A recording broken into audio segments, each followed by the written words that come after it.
Here's a controversial thought. Division feels powerful, but unity is actually stronger. Most people think strength comes from standing alone, proving a point, winning the argument. But when someone pauses to read Psalm 133 in the Bible, they discover something radically different. These short chapters quietly explain that blessing doesn't chase talent, charisma, or noise. It settles where hearts live in harmony. And maybe that's the reason so many feel spiritually dry despite reading scripture regularly. What if the breakthrough, the joy, the spiritual life they've been praying for isn't found in doing more, but in choosing unity? How good and pleasant it is when God's people live together in unity. It is like precious oil poured on the head, running down on the beard, running down on Aaron's beard, down on the collar of his robe. It is as if the dew of Hermon were falling on Mount Zion, for there the Lord bestows his blessing, even life forevermore. Let's say a quick prayer to thank the Lord for his mercy. Father, we come to you just as we are, grateful, humbled, and honestly a little stirred up by what we've just read in Psalm 133. Thank you for opening our eyes through these chapters of the Bible and helping us understand that unity isn't just a nice idea.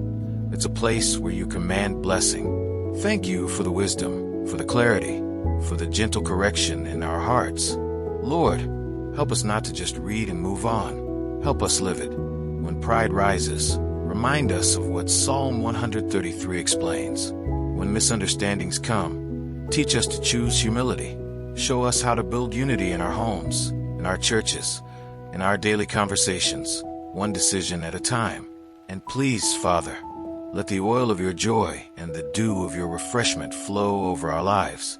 Make us people who carry peace, who protect harmony, who reflect your heart.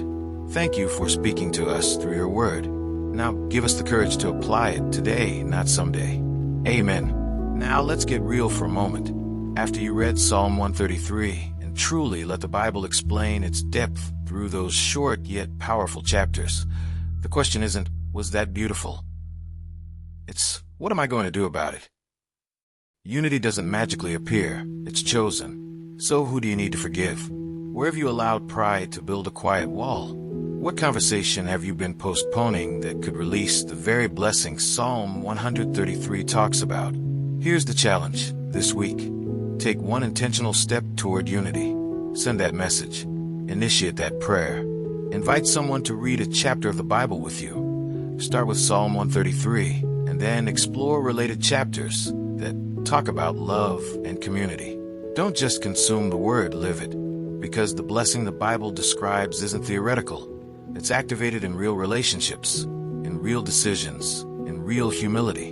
And let me ask you something that might stir your heart. What could change in your family, your church, your friendships, if unity became your priority instead of being right? What kind of spiritual life would begin to flow? If this message helped you see Psalm 133 in a new way, then don't keep it to yourself. Subscribe to the channel, turn on notifications, and continue to read, explore, and grow with us through these powerful chapters of the Bible. There's so much more waiting for you. And as always, don't forget to check the last video and learn more about the scriptures.